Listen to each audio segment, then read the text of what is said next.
오늘은 이제 1장 11절을 공부합니다. 11절 한 절을 공부합니다. 같이 공부하겠습니다. 읽겠습니다. 시작. 또 하나님이 비할 데 없이 지혜로우시며 불변하시고 전지하시며 전능하신 분이시므로 그처럼 그분 자신에 의하여 행하여진 선택은 중단될 수 없으며 또한 변화하거나 취소되거나 제거될 수도 없으며 택함을 받은 자들은 버림을 받을 수 없으며 그들의 수가 줄어드는 일이 있을 수가 없다. 네, 이 복된 고백은 소위 학론파로서는 견딜 수가 없는 개혁파와 의견이 첨예하게 부딪히는 내용 가운데 하나입니다. 이제 개혁파가 이와 같이 하나님의 선택과 관련한 확정성, 그러니까 선택의 대상과 누구냐는 거죠. 누가 선택을 받았는가라는 개별적인 대상. 이거는 이제 10절에서 이미 봤어요. 하나님께서 선택은 이런 부류의 사람을 선택하겠다라는 기준을 선택한 것이 아니고 그 기준을 선택하고 그 기준에 합당한 자는 본인 스스로 기준에 합당하도록 하여 하나님이 그를 선택했다는 것이 아니고 하나님께서 일일이 누구라고 특정하게 개별적인 선택을 하셨다고 10절에서 고백되었습니다. 그 까닭은 참 중요한 이유가 뭐냐면 기준을 제시하여 기준에 합당한 자를 선택하고자 할 때는 인간 스스로 자신의 구원을 이루어야 될, 즉 기준에 만족시키기 위한 인간 스스로의 노력과 또 결정이 있어야 되는데, 그러려면 인간이 그럴 만한 능력이 있어야 되고 그러고자 하는 소망이 있어야 되고 원함과 능력이 있을 뿐더러 그렇게 할 수 있는 자유 선택의 선택을 가지고 있어야 되는 거죠. 근데 인간은 이 자유라는 것이 원하는 대로 끌려가게 돼 있고요. 그리고 부패하여 거룩에 이를 수가 없고 믿음도 스스로 가질 수 있는 능력이 없으니까 이런 조건으로는 하나님 어떤 기준을 제시해서 이렇게 합당한 자를 선택해 보겠다. 너희가 노력하여 너희가 애써서 너희 스스로 이 합당한 조건에 이르라. 이렇게 하는 것으로 선택된 것이 아니다. 이게 초점입니다. 그러니까 믿는 자를 선택하겠다 할 때 우리 안에서 믿음의 능력이나 기회나 가능성이 우리 안에 원래 없으므로 그렇게 해서 하나님 선택하실 수는 없는 거죠. 그렇게 되어지면 아무 선택이 못 되는 겁니다. 그런데 이제 우리가 복음을 듣고 내가 믿나이다. 믿는 사람 손 들어 보시라. 저도 이제 어릴 때 다 그랬는데 눈 감으라고 하시고 눈 감고 믿고 자는 사람은 표시해 봐라. 이제 표시를 이제 하는 거죠. 작게. 근데 그다음에 이제 손을 더 높이 들라. 여기까지 들었으니까 이왕 여기까지 들고 손 다 든 사람은 일어나라. 여기까지 손 들었으니까 안 일어날 수 없어요. 이젠 또 그 일어나게 돼. 일어난 사람 나오라 해서 단계별로 해가지고 결국 앞에까지 끌어당겨서 6개 해줬어요. 알타 콜링이라고 그래서 이런 일을 이제 학론파들은 했죠. 알미니안 신학의 개통의 목회는 다 그렇게 해요. 이렇게 하면 자신의 선택이 이제 영혼을 좌우하는 거니까 결단하라라는 촉구죠. 이걸 이제 개혁파에서 너무너무 싫어했어요. 개혁파 목사님들이. 왜냐하면 그건 꼭 사람이 하나님의 복음을 내가 선택하고 하나님을 내가 손에 쥔다라는 인간편의 결정론을 넣어주는 것 같아서 너무너무 싫어했는데, 그런데 이제 너무 싫어할 것도 아니에요. 가만히 생각해 보면. 왜냐하면 그때는 신학적 대립 때문에 그랬지만 제가 이제 그렇게 했거든요. 그렇게 했는데 저는 뭐냐면 하면서 뭘 느꼈냐면 그건 내가 한 게 아니라 하나님께서 나의 마음을 주장하여 이끄셨다. 이 고백을 하거든요. 그리고 이제 믿는 사람은 오늘 이제 주일 설교도 나오지만 믿음이라는 것은 인간 편에서 인격적 활동의 경로를 통해서 고백되는 거예요. 그렇기 때문에 믿는다는 것은 아무것도 안 하고 가만히 있다 이게 아니고 믿는다는 건 생각하고 마음에 감동받고 고백되어지고 결단하는 이런 전체적인 일련의 심리적 과정을 거쳐서 믿음이 이제 활동되어지는 거니까 손을 들라 할 때 그것이 꼭 학론파적 의미로 해석되지 않을 수 있습니다. 다만 이제 그 알터 컬링이 개혁파 목사에게는 어색했던 거예요. 그렇게 하게 되면 마치 신학적으로 학론파적 신앙을 따라가는 것처럼 보여서 그래서 이제 그거를 이제 수정해서 여러분 마음에 주께 주시는 은혜가 있어 그리스도의 은혜가 깊이 고백되어진 사람을 한번 그렇다는 사실을 표현해 보십시다. 이렇게 이제 말을 바꿔서 신학적인 조심성을 가지고 설명을 하죠. 우리가 믿습니까? 물어보잖아요. 믿습니다라고 물을 때 믿으시면 말로 이해라고 대답하거나 믿으시면 아니면 일어나 보세요라든가 행동으로도 자신의 의사표시를 할 수 있는 거잖아요. 그러니까 그거 같다고 보시면 돼요. 믿으십니까? 물을 때 네, 저는 믿습니다라는 행위 표시를 말로 하지 않고 행동으로 표현해보라. 그때 손을 들라는 건 행동으로 표현하라는 것이죠. 그러니까 또 나보라 하는 것은 행동 표시를 더 확고히 하고 또 그 의사 표시를 더 공개적이고 객관적으로 확고히 하는 어떤 의사 표시 결단을 촉구하는 거죠. 이게 더 확고히 보라는 거죠. 그러니까 그것이 그 이상한 이런 사실은 아니에요. 근데 이제 이것이 마치 신학적으로 내가 믿나에 대해서 내가 선택권이 있다는 식으로 해석되어지며 그 일을 요구할 때는 이제 그 학론파적 신학을 따라가는 것이죠. 그래서 사실 목회 현상 안에서는 여러 가지 현상 속에서는 학론파 목회나 개혁파 목회나 상당히 중복되는 부분이 있어요. 오버래핑 되는 게 있어요. 왜냐하면 사람과 사람 사이에 있는 일이기 때문에 우리가 경건에 그 성경도 그렇게 돼 있는 거예요. 그래서 성경도 경건에 힘쓰라. 네가 구원에 이르기를 힘쓰라. 이 말은 사실 이게 개혁파 신학 보면 말도 안 되는 소리. 구원에 이르기 힘쓰라니 하나님 구원 주신 건데 인간이 힘써서 구원을 얻는단 말인가? 이렇게 오해될 만한 신학적 진술이잖아요. 성경이 그대로 있어요. 성경의 구원에 이르기 힘쓰라는 것은 학론파적 사람이 구원을 이룬다는 뜻이 아니고 하나님의 베푸신 은혜에 자기가 믿음의 신종, 믿음의 순종을 통하여 구원의 은택들을 견고히 함으로 경건 생활을 굳건히 해라. 그러므로 안전하게 하나님 주시는 영생에 이를 때까지의 신앙생활의 지속성, 견고성, 성도의 견인을 위한 하나님의 권면 이런 것들을 포함하는 것이죠. 그러니까 사실은 성경 자체가 신학적으로 볼 때는 학론파적 신학처럼 되는 표현들이 있는 거예요. 근데 전혀 그런 것이 아닙니다. 학론파를 따르는 것이 아니죠. 그러므로 이제 신학적인 설명 구조 안에 있어서 하나님 하시냐 인간이 하느냐라는 이제 그 결정권의 책임이 누구한테 있냐 차이는 있을 수 있지만 그러나 그것을 이제 신앙의 실제 안에서 표현되어질 때는 때때로 이게 학론파 표현이야, 개혁파 설명이야 이렇게 될 수 있을 만한 표현들이 있을 수 있다는 것입니다. 그래서 그것은 그 사람이 어떤 의도와 어떤 신학적 구조에서 그 말을 했느냐라는 전체 구조에서 그 말 표현을 해석해야 될 일이 있는 겁니다. 그렇처럼 뭐 성경도 학론파라고 지워버리게 생기게 되죠. 예수 그리스도께서 모든 사람의 구원을 위하여 이 땅에 오셨다. 이 말 다 지워야 되는 거죠. 이 학론파적 설명이다. 예수님께서 선택자만을 위해 죽으셨지 왜 모든 사람을 위해 죽으셨느냐 이게 잘못됐다고 성경을 막 지워버리는 일이 생겨요. 근데 그거 아니에요. 성경 그대로 말씀 안에서 개혁파적 설명을 찾아가는 거고 학론파적 설명을 찾아가는 거죠. 그렇기 때문에 실제 목회상에 사용되는 언어들 속에서는 표현들 속에서는 그런 표현이 있을 수도 있는 것이죠. 자, 그래서 하나님께서 이제 우리에게 이제 선택을 하시고 선택은 어떤 기준을 제시하고 이 기준에 합당한 자 선택하겠다. 근데 누가 이 기준에 합당한 줄 내가 미리 알므로 내가 선택하니 나의 선택은 실수가 없다. 그러나 이 기준에 합당한 자는 본인이 결정하는 것이다. 이런 식의 구조가 아니라고 그랬습니다. 그럴 수가 없다. 왜 그랬습니다?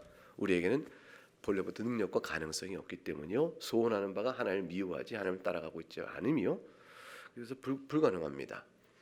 우리의 자유라는 것은 엄밀한 의미에서 중립적이지 않고 원하는 바를 하기 때문에 우리의 자유의 선택은 항상 치중되어 있어요. 치중되어 있습니다. 그래서 이상하게 이 사람은 짜장을 절대 안 먹고 짬뽕만 먹는 거예요. 그래서 짜장을 좀 먹어라. 짬뽕 먹네. 그래서 그 친구한테 너는 왜 짜장 안 먹냐? 난 짬뽕이 좋다니까. 그 사람은 선택이 항상 짬뽕으로 가 있는 거죠. 그러나 자유로운 선택이지 그게 짜장을 선택하지 않고 짜장과 짬뽕의 중간적 50대 50으로 선택의 가능성을 갖고 있지 않다고 해서 그 사람의 짬뽕 선택이 자유로운 선택이 아니요 강압이다 이렇게 말할 수 있는 건 아닙니다. 자유로운 선택이라는 것은 자원하여 원하는 바를 향하면 자유로운 선택이죠. 근데 우리가 자유로운 선택을 어떻게 하느냐 했더니 하나님 은혜가 없으면 하나님을 미워하는 쪽으로 선택하죠.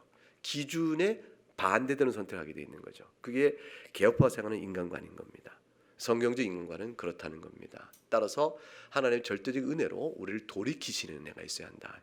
돌이키시는 은혜가 있으므로 그를 구원에 이르시니 누구를 돌이키겠다는 것은 그 사람의 전제나 조건을 부른 것이 아니고 하나님께서 너다라고 인류를 개별적으로 선택해 주셔야만 그 일이 되는 것이다 라고 보는 겁니다. 전적인 무능력이요 전적인 부패를 우리가 고백해야 하는 것이 성경적 인간관이라고 받을 때는 개혁파적 개별적 선택만이 선택론의 바른 이해가 되어집니다.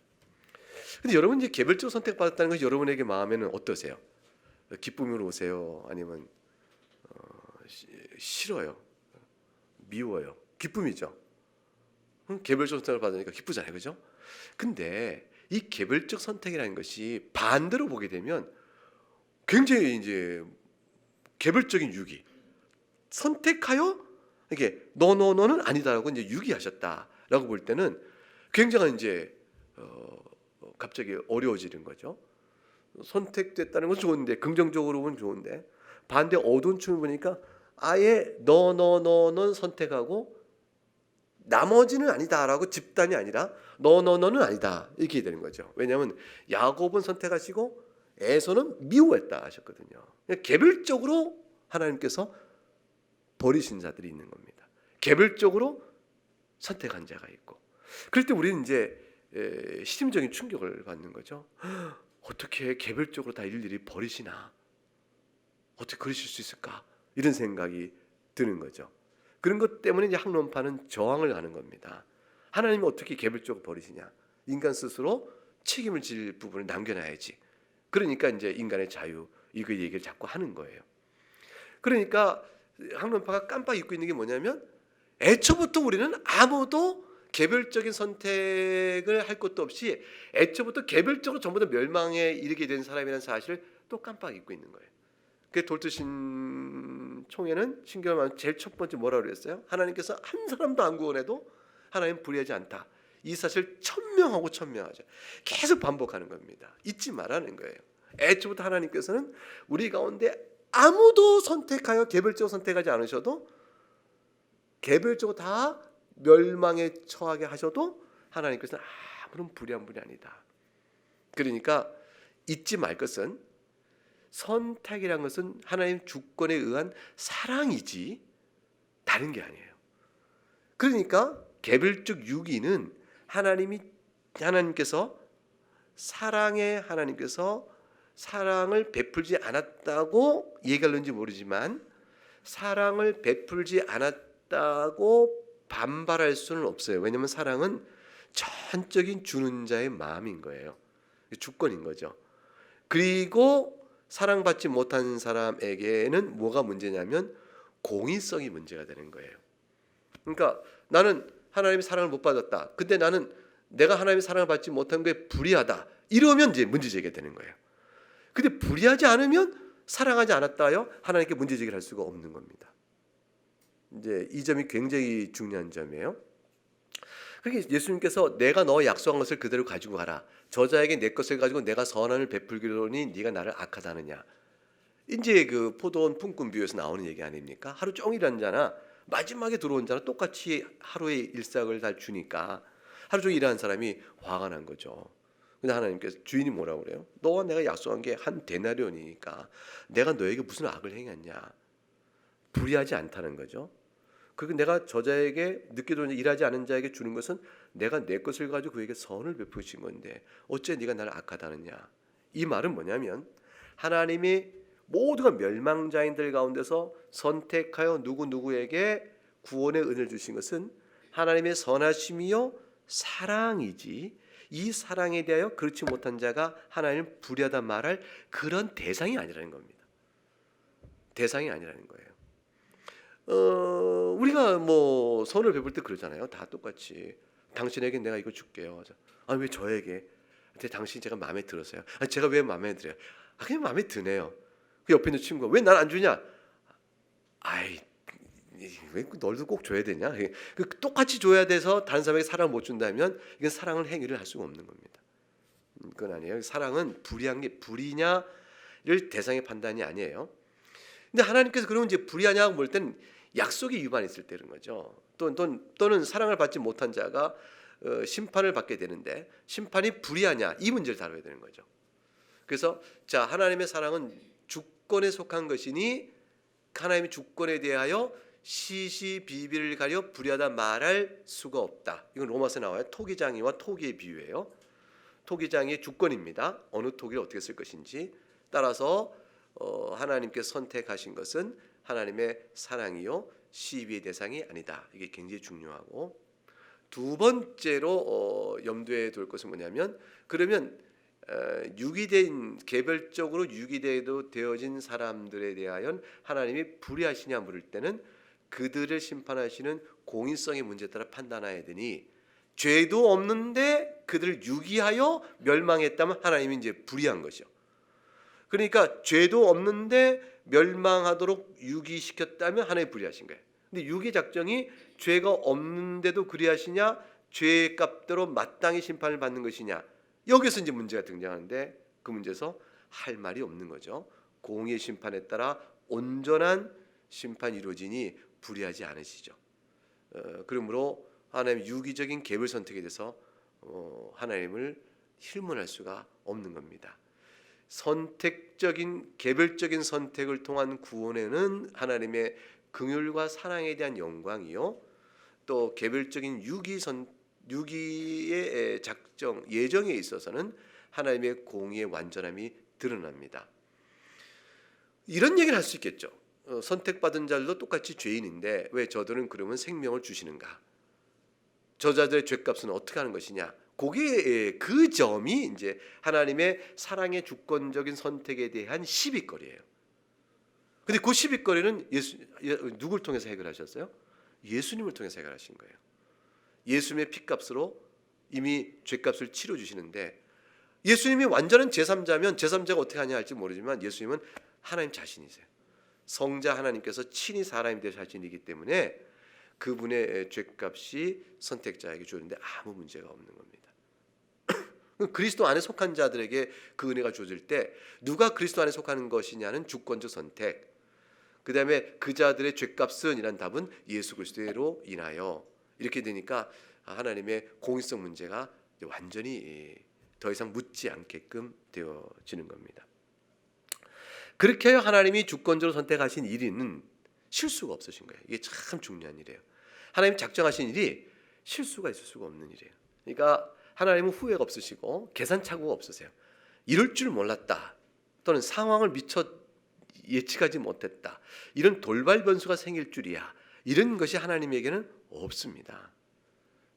그래서 11절을 우리가 읽었나요? 11절을?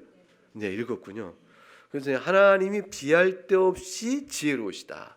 이건 뭐냐면 완전하다는 뜻이에요. 비할 데 없이라는 것은 비교적 언어를 썼지만 비교적 표현이지만 사실 절대입니다. 그러니까 하나님은 완전히 지혜로우시고, 지혜로우시니 지혜로운 결정이 바뀔 리가 없으니 불변하세요. 하나님은 불변성이 어디서 오냐면 완전성에서 옵니다.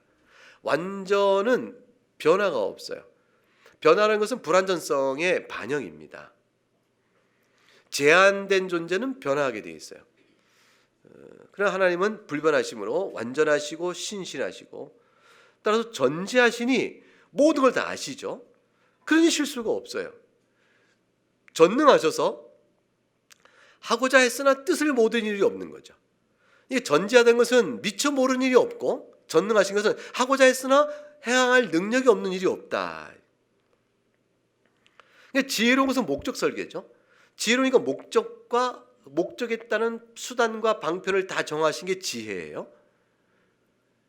그런데 그 모든 일들이 일어날 것을 미리 아시고 아신 일 중에 능하지 못할 일이 없으시니 하나님께서 계획을 바꿀 리가 없으신 것이죠. 그러니까 불변성은 하나님의 속성이면서 완전성이 전 속성이면서 실제 행하신 일의 신실함입니다. 따라서 그처럼 그분 자신에 의하여 행하는 선택은 따라서 중단할 수 없습니다. 그러니까 선택도 하나님이 행하시는 작정의 내용이므로 중단될 수 없죠. 하다가 멈출 리가 없죠. 왜냐하면 하다가 멈추는 게 뭐예요? 계획 변경 또는 자금난에 봉착하여 뭐 그런 거잖아요. 그죠? 건축하다가 말고 계획하다 말이다. 이게 그런 건데 그런 것이 없고 또는 과오가 생겨 오류가 생겨서 그럼 중단되잖아요. 그런 거 없고 또 변화되거나 취소될 수 없습니다. 여러분이 작심삼일 왜 그래요? 작심삼일 왜 작심삼일이죠? 응? 나 이유를 모르겠네. 왜 작심삼일인지. 그냥 마음이 바뀌는 건가요? 이게 생각이 바뀌는 거죠. 마음의 생각과 변질되고 이유가 바뀌고 그때는 충분한 이유가 있었는데 지금 나중에 슬금을 생각하니까 괜찮고 그러니까 이제 하나님 은혜를 받았을 때는 주님 앞에서 이렇게 하겠습니다라고 경건한 신자로서의 적심을 했는데 가만히 생각하니까 그 은혜가 하나님 은혜가 아닌 것 같아. 그냥 되는 일 같아. 누구라도 있는 일 같아. 그러니까 이제 예컨대 이제 사고를 당했으나 경미한 부상을 입고 또는 괜찮았다. 이거 하나님께서 내 그 사고지 날 보호하셨구나 하고 크게 각성했어요. 가만히 생각하니까 다른 사람도 사고 났는데 예수 안 믿는데 경미한 부상을 입은 사람을 봐. 야, 이거 비슷한 이게 있을 수 있는 일이네 이렇게 생각한다든가 뭐 하나님의 섭리 손길에 대한 자연적인 일로 환원시켜서 이 은혜를 까먹는 은혜를 잊어버리는 거죠. 이스라엘 백성이 그랬잖아요. 출애굽의 홍해 가른 사건을 건너온 이 경험자들이 홍해를 잊어버려요. 어떻게 그래요? 바다가 갈라졌는데 그걸 잊어버려요. 망각을 해요. 이게 그렇게 망각 증상은 단순한 기억의 쇠퇴가 아니고 그 일이 말이야 정말 하나님이 하신 걸까? 그냥 갈라진 거 아니야? 뭐 이렇게 된 거예요. 의무심이 드는 거죠. 그리고 타락해서 부패한 마음에 그거를 달리 해석하는 거죠. 그래서 떠나버려요. 이게 작심삼일.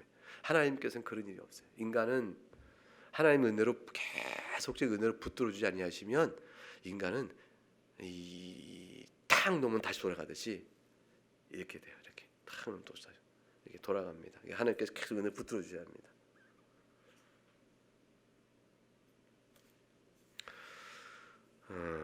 그래서 이렇게 주일마다 나와서 예배하는 거예요. 여러분 예배를 몇 번만 빠져보세요.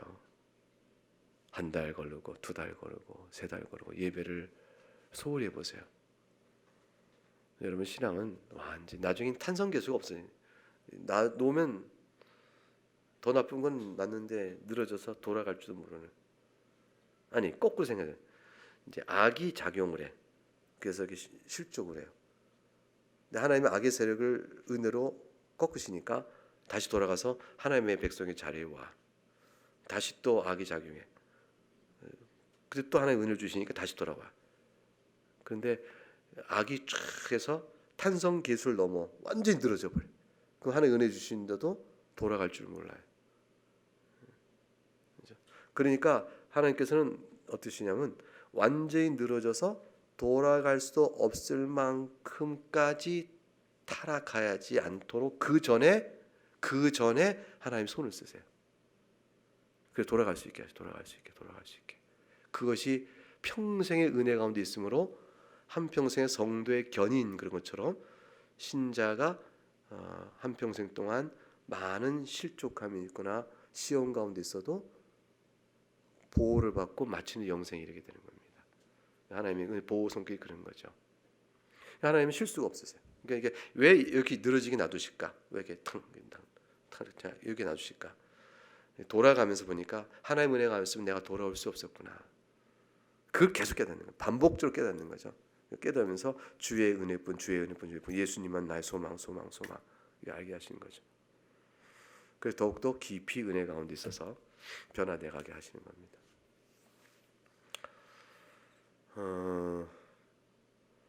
그러면 취소되거나 제거될 수 없다. 제거될 수도 없다가 참 중요하죠. 선택은 보세요. 자, 뭐 될 수 없죠? 첫째, 중단, 둘째 뭐죠? 변화. 셋째 뭐예요? 취소. 넷째 뭐예요? 제거. 이게 얼마나 반복됐어요. 이렇게 저렇게 요렇게 그렇게 이렇게 반복해서 계속 강조하고 반복했어요. 이게 하나님 편은 문제가 없다. 하나님 편은 절대야. 하나님 걱정하지 말고 네 걱정 좀 해라. 이 얘기하시는 거예요. 하나님 걱정하지 말고. 그 택함 받은 자들은 따라서 어떻게 됐습니까? 버림받을 수 없으며 그들의 수가 줄어드는 일도 있을 수가 없다. 수가 줄어든다는 말은 이런 얘기가 될 수 있죠. 하나님 기준을 정하셨어요. 근데 이 기준에 합당한 사람이 지금 이렇게 이제 50명이 하나님 기준에 합당했어요. 근데 다음 주에 보니까 한 60명이 막 왔어요. 근데 그 다음 주에 보니까 다시 40명으로 줄어. 이런 식으로 사람이 그때마다 달라져서 수가 줄어드는 일일 수 있겠네요. 사람들은 변덕스러우니까. 근데 그런 일이 없다는 거죠. 하나님께서는 그러니까 그래서 선택자는요 확정된 수로 완전히 결정되어 있어요. 이것이 어떤 이에게는 지나치다, 너무하다 이렇게 생각될 수 있을지 몰라요. 어떤 사람에게는 심판의 대상이 됐다고 생각하는 사람에게는. 그런데 참 묘해요. 하나님을 믿고자 하는 사람, 죄를 회개하고 주의 은혜를 바라보는 사람은 아무도 그 생각 안 해요. 근데 뭐냐면 하나님을 싫어하는 사람, 미워하는 사람, 하나님 예수 그리스도의 복음을 꼭 믿어야 되냐라는 데에 의문을 제기하고 싶은 사람은 어떠냐면 핑계거리가 생기는 거예요.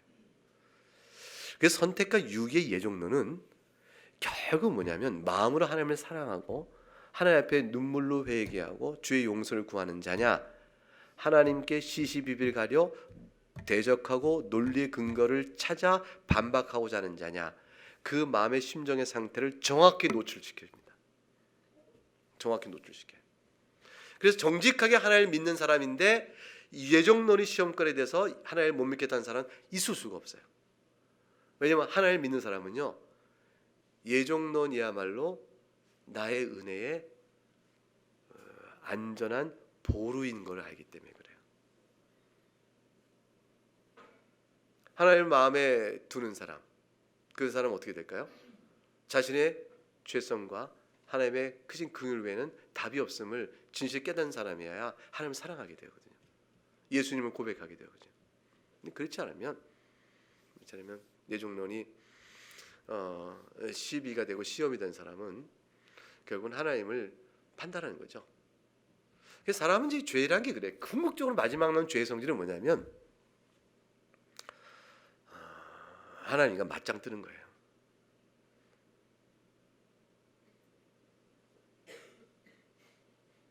하나님과 이제 다툼을 하고 논쟁을 하여 이길 수 있다고 생각하는 사람은 절대 신앙을 안 갖습니다. 하나님이 옳습니다 하고 자기 무지를 고백하는 사람은 신앙을 간대요. 그래서 성경에 뭐라고 되어 있냐면 짐승처럼 무지한 자로다. 내가 짐승과 같이 무지했습니다 라고 고백하는 사람이 신앙에 들어온 사람이고, 그리고 성경은 그렇지 않은 자들을 미련한 자라고 말을 해요. 하나님의 지혜와 다툼하는 자, 미련한 자. 그리고 미련한 자는 그 뒤에 붙는 말이 있어요. 오만한 자요, 교만한 자라 되어 있어요. 인간의 오만과 교만이 하나님 앞에 판단할 수 있다는 지혜가 오를 때 미련한 자가 되죠. 예정론의 문제도 그와 같다 볼 수 있습니다.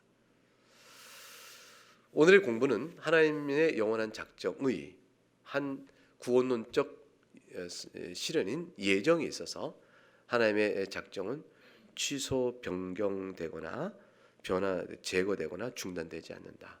그걸로 인한 하나님 앞에서 완전한 굳건한 신실함과 불변성과 전지전능 지혜로우심은 우리를 향한 하나님의 선택에 확고하며 불변함을 우리에게 말해줍니다. 그래서 우리는 하나님께 선택했다가 이런 줄 알았다면 내가 선택하지 않았지라든가, 이렇게 하니 내가 널 어떻게 계속 선택할 수 있겠냐든가, 또는 선택했으나 선택에 자격이 없다 싶어서 마음에 안 든다고 다시 이렇게 버리는 일이 결코 없습니다.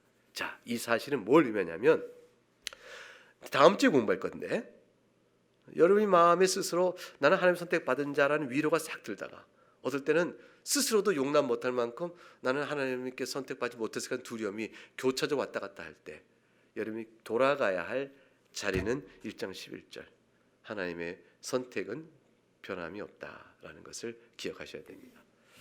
자, 그럼 우리에게 남은 질문은 뭐냐면 어떻게 우리가 그런 하나님의 선택을 확신할 수 있을까요? 어떻게 확인할 수 있을까요? 우리는 어떻게 내가 하나님께 선택받은 자를 알 수 있을까요? 이게 궁금하잖아요. 그렇겠죠? 이건 이제 다음 주에